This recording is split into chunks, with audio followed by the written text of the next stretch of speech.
I would say if you guys are not watching this episode, you probably should. If you like yams. Oh, yams.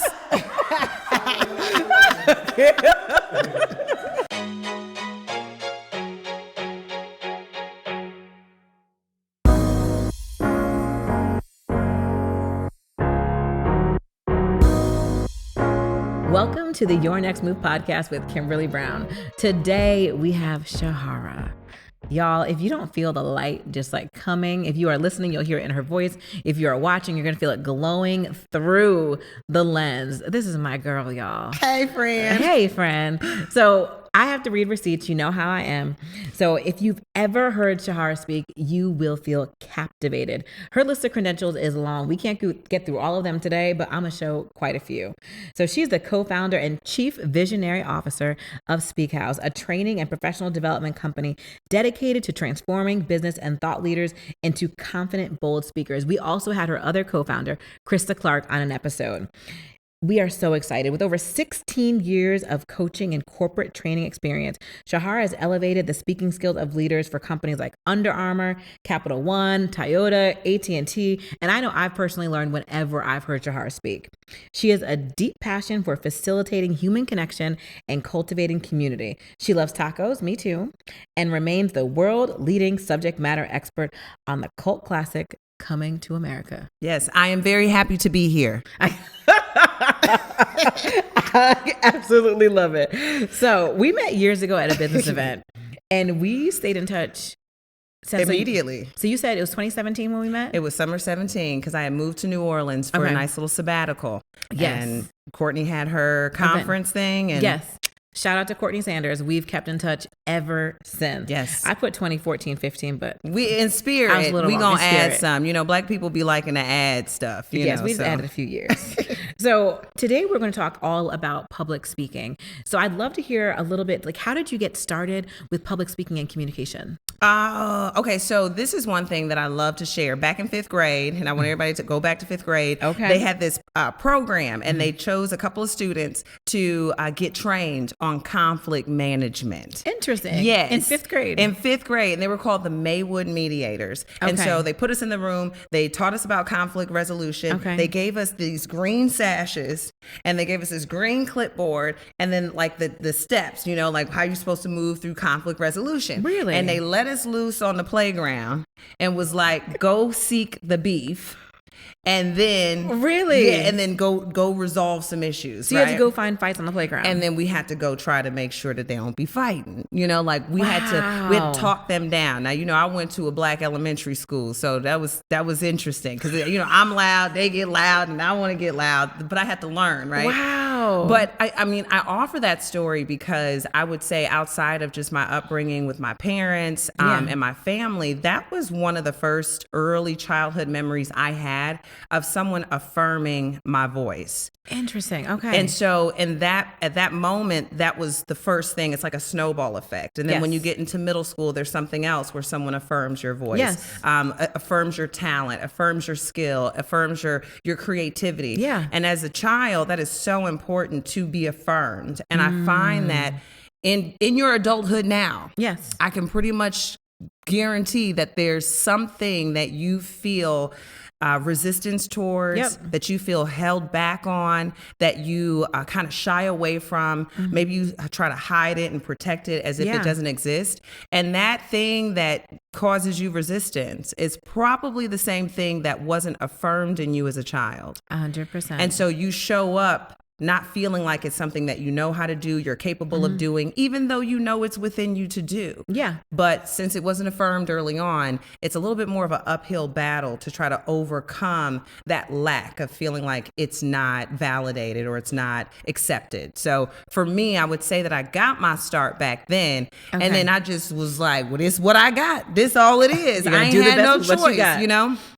Yeah, so that's where it started. But, you know, college, high school, hosting, MC. I did the church announcements. I took the secretary spot. She was like, okay, Sherhara, you can take over. You can do church announcements. But officially, like right out of college, I started getting hired on as talent, right? Okay. As MCs for festivals and concerts for brands, big companies, putting the consumer connected to their product. And but then when I wasn't available, sometimes I'd be like, you know what? I think there's an opportunity here. Interesting. Instead of just being the talent, let me train the people that you have coming in. So I don't always have to be the person on the road. I could also be the person that's teaching. So it took me to a space where I had to look at what I was capable of doing as not just talent, not just by whim or chance or circumstance, but something that I could develop and something that I can then teach other people. And that's how I found myself in the training space. That's such a natural progression. And I love how it seems so consistent. I think not a lot of people have the ability or the connection to their gift so early and have stayed with it. And I think that there's something that everybody can do. That consistency exists. It's whether or not you've actually taken the time to recognize the consistency. Whether you were affirmed in that talent, that skill, or that ability young on, it probably still showed up for you. It's still something that you're doing. You know, you being an organizer, you being a director, you creating spaces, you being able to navigate and strategize. You was probably doing that at 3 too. Yeah. You just got to look back and find the examples that support that. So if you have not been affirmed by the things that you know you're capable of doing, you are now responsible, friend.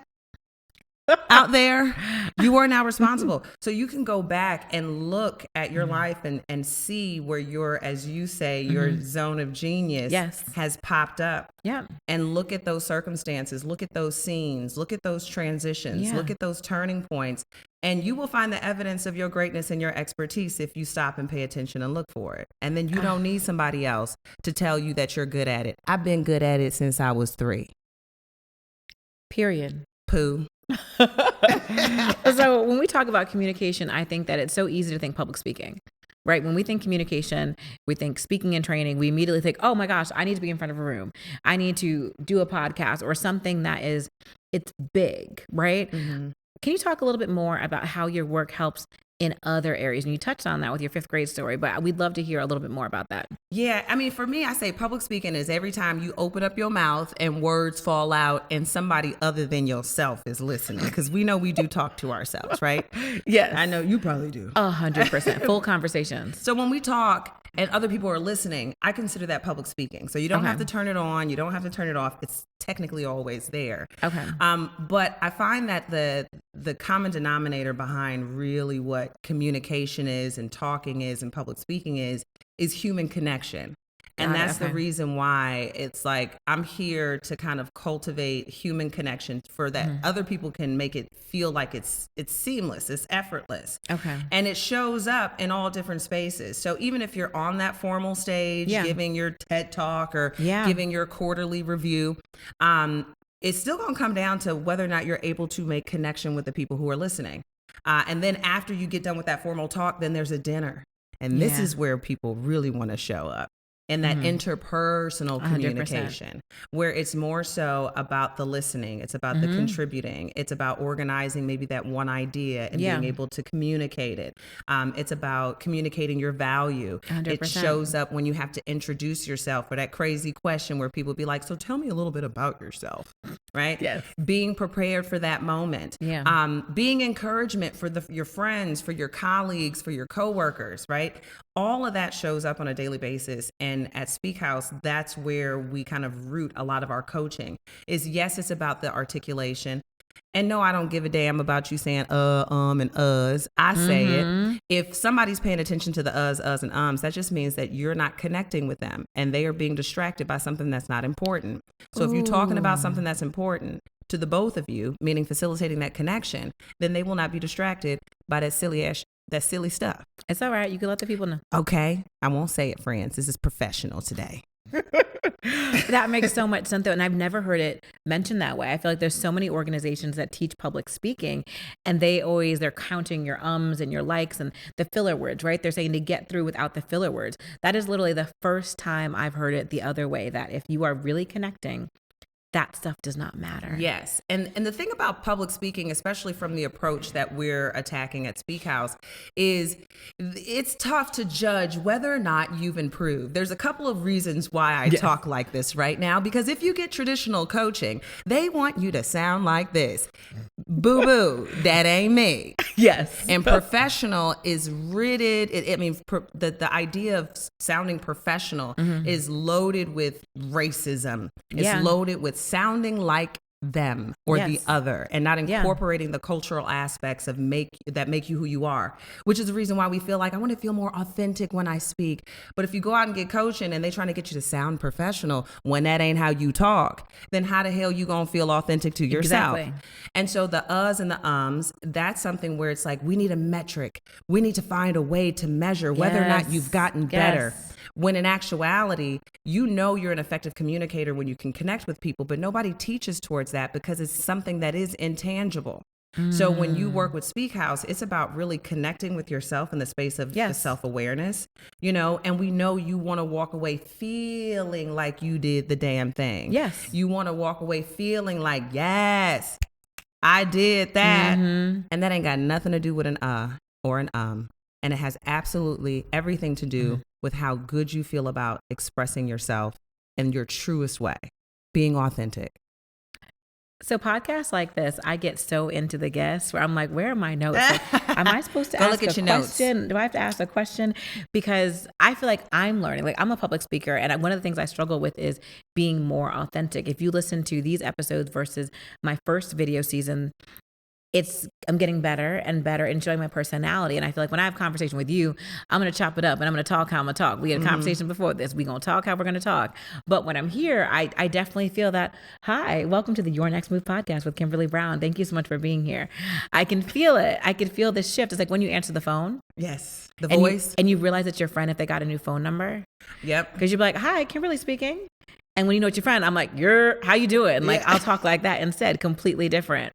So I think, oh my gosh, I'm just taking that in myself. So the next question I want to ask you is, when you're thinking about becoming an authentic speaker, when you're thinking about communicating as your best self and stepping it up, if you're someone who's super nervous, is there a formula you share to really start to step into who you are? Yeah. And, I'd be remiss if I didn't talk about the structures, like the villains that make it difficult, especially for Black women to speak up, to speak out. Women in particular, we could be assertive, but then all of a sudden we're aggressive. We share how we feel about something. Now we're emotional. And so I know that there are limitations, or we're greeted with limitations when we show up in spaces that stop us, challenge us to the point where we feel like we have to fight to be ourselves. Yeah. However, it is an expression that is an action, but I also feel like it is preparation too.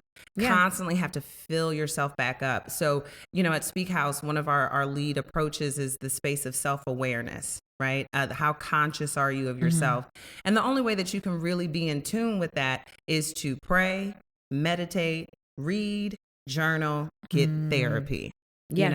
And that's a way that we can feel comfortable more and more on a day-to-day basis with ourselves. Because how can you expect to be seen as being relatable or authentic or real when you are still hiding and shielding aspects of shame, insecurities, doubt, worry, fear, distrust, all of it, all of those things that we carry within ourselves. If we don't spend time with those things, we're not familiar with it. The fear that we have, if we're not familiar with it, we try to hide it, but it's still going to come through because real recognize real. So until you're able to, I'm not saying you got to tell everybody your business. You know what I'm saying? If you didn't have some trauma, if you didn't have some abortions, if you didn't have, if you don't want to tell people the real, that's fine. Yeah. But you cannot be afraid of the real within you. Exactly. And I can come up and be my full self and not have to divulge all the details of who I am. But there's certain boundaries, energetic boundaries and barriers that we put up when we're trying to conceal something. Yeah. And the only way that you come across as an authentic speaker is being cool with all that ish. And it takes practice. I think it's being cool within yourself. and then figuring out what areas of vulnerability you will share. I think years ago, I read this article on Kerry Washington, and they talked about how when Scandal hit, that was one of the first shows people were live tweeting. All the time. Like now, we think it's normal, right? Certain shows, get on Twitter, look at the hashtag, everybody's talking. But back in the day, people weren't doing that. And Kerry Washington, as we know her, she is an extremely personal, like she is very private. And I read some article, I don't know where it is. I can't link it in the show notes. I really don't. Google it. Yes. I'm like, she was talking about how she needed to show up and share more of herself. Because if you think of Kerry Washington, you can't normally think of all the movies she's been in. Because she's a method actress. She disappears, which is one of the reasons why we love her. But if you're going to be on Twitter, you have to show personality. You've got to talk. And she worked with someone to determine the areas of her life she's going to talk about and still keep so much private. Yep. So we relate to her, but we don't know everything, which I think is so beautiful. And I think it kind of relates to what you're saying when you think about vulnerability. And this is a lesson, those who can't teach, a lesson to myself. And you can be vulnerable in some areas. But the biggest part is making sure you have healing within yourself. Yeah. And you determine what you're going to talk about and what you're not going to talk about. And that's also okay. Yeah. And I say that vulnerability is the quickest route to connection. Do not take the detour. Like when you bond with somebody, and I think that that's a great example. You do have to pick and choose, what of myself am I going to share? But here's as Kiki Palmer says, here's the gag. Yeah. Here's the gag, though. Yeah. The gag is whatever it is that I've been through, you probably been through it too. Like I'm not the only one. My trauma is not unique. You are not special in the fact that you carry some of that trauma.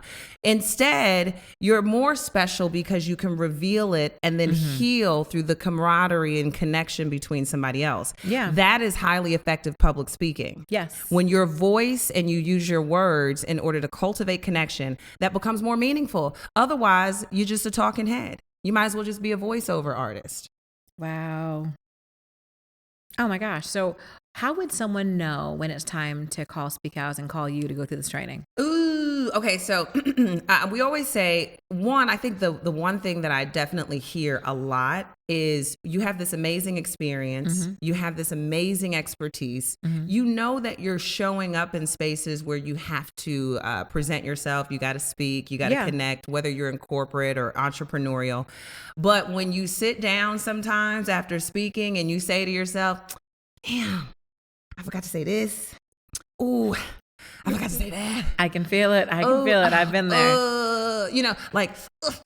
Sometimes it's just like, you can think of all the ways you could have done better. Right. And then and there's a feeling where you're just like, I could do better.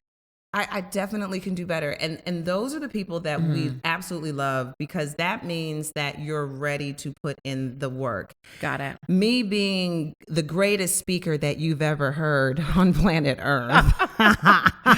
Of course. But, I liken it to like comedians, right? Comedians, you think that they're funny because you just seen them and they were funny. No, that same show they've done time and time again. Yes. That same story that I told about my Maywood Mediator moment, that ain't my first time telling it. It's true to my story, and it takes me to a real place, but I ain't coming up with this stuff just off the top of my head. Sometimes I am, but for the most part, I understand myself well enough to be able to navigate my mind and my spirit so that when a question is asked, I know where to go within myself to conjure up the words to share and then also ultimately connect with someone. Like that is what the practice has done for me. But that started in 5th grade, real talk. So, when you're thinking about wanting to speak extemporaneously, when you're thinking about wanting to just be fluid with your words, when you're thinking about staying on track, when you're thinking about wanting to speak and not get distracted, understand and do yourselves a favor, friend. Take a deep breath and release the expectation of it having to be perfect. You are perfectly imperfect, and not having it all together is way more attractive than looking all perfect and polished. So allow yourself to just say, there's a time and an opportunity for me to start. And if you're feeling those ways, like, I know I got it, I know I got that sauce, I know I got that juice, but I want it to sound like it now, that's probably the time for you to invest in coaching. Yeah. And that's why we also have it as group coaching too, because we learn so much more in community. So especially for communication, because you're speaking to other people. So it makes sense to be in group versus being by yourself when you have to work in the group. Yeah. Got it. Okay. I love that. So let me know what's next for you. What's next for SpeakHaus? Ooh, okay. So what's next for SpeakHaus? And I'm calling out to you. Any woman, man out there where you know that your level of experience and expertise is top notch, where you know that you have a gift to offer the world and you want to walk into rooms, walk into conversations, lead the conversations and walk away feeling like you left a mark, then you need to be a SpeakHaus social host. That means you will then be the leader of your community, your network, what we call your partners in success. Yes. And then you invite them into your home. Yes, we coming up into your house. It's called SpeakHaus, friend. Literally.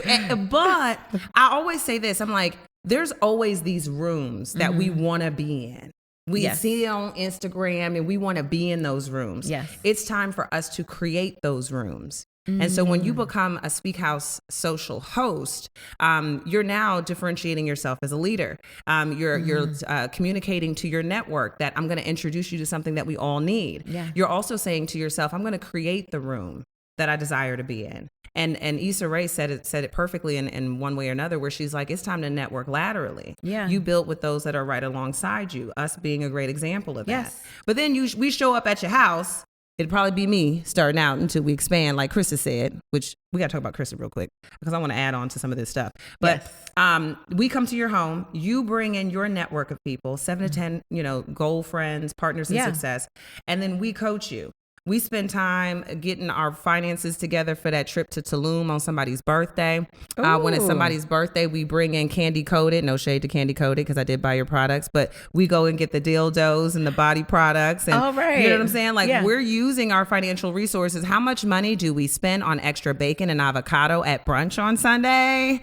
And champagne. Yes. So now let's look at this as an opportunity to come together, bring our community together to invest in professional development in the form of public speaking. So. Oh, I love that. I don't think I have anything else. Just let the people know where they can find you. Okay, they can find us. And Krista was on this show. And I just want to point out, y'all, if you are in a space where you are a solopreneur and you're feeling like you're treading water, and especially if you're anything like me, kind of being the creative, the content like kind of creator, find you a Krista. Because she has absolutely changed how I produce, how I function in business. I did not realize how much I was just maintaining. Got it. And not necessarily being able to create a space or a structure or a foundation for my intellectual property and my zone of genius to be able to thrive instead of just maintaining. So if you did not listen to her episode, then make sure you go listen to her episode, because there's a part about business that I think we all can get better at, and the structure of it, and the implementation of it. And it's definitely helped me grow. And it's given me the opportunity to be able to serve people who need to improve their public speaking skills at a much greater capacity. And so because of that, I'm so grateful to have her as my co-founder. And hopefully for the next season, we can come back and then we can do this together. Because I like hanging out with her. Shout out to Krista. Okay, that'll be our first dual guest episode. Oh, that'll be your first dual guest episode? Yes, I haven't done that before. Okay, if I see somebody else up here with 2 guests, I'm coming for you. Okay, Kim. noted. All right. It's been recorded here. It's been recorded here that they have to be first. Yes, I love it. You can find us at SpeakHaus, that's HAUS on Instagram. Also visit our website at speakhaus.com. Join our community because we are putting out some great content within our email newsletter, really giving out resources, steps, actions, practices that can help you evolve even in the space of just being a part of the community. And if you want to follow me on Instagram, I'm at Sherhara, SHERHARA. I love it. Thank you for being with us today, friend. Thanks, friend. I appreciate it so much. I appreciate it. Y'all, look at this outfit she got on. First of all, I knew you were going to say it. I knew you were going to say it. That's all I'm going to say. I love y'all. And please, we are so grateful to have you here. And may your next move be your very best move. Have a great day, y'all. Thank you so much for tuning in this week to the Your Next Move podcast. Don't forget to share this episode with a colleague or friend so we can all level up together. If you enjoyed today's episode, please write a review wherever you listen to podcasts. And lastly, if you're looking to join a community of thriving professionals, I invite you to join the Next Move Best Move community, my private community of professionals that includes the Manifest Yourself signature leadership development courses, monthly lunch and learns, and more. For more information, please go to kimberlybeonline.com/community. Until next week, remember to make your next move your very best move.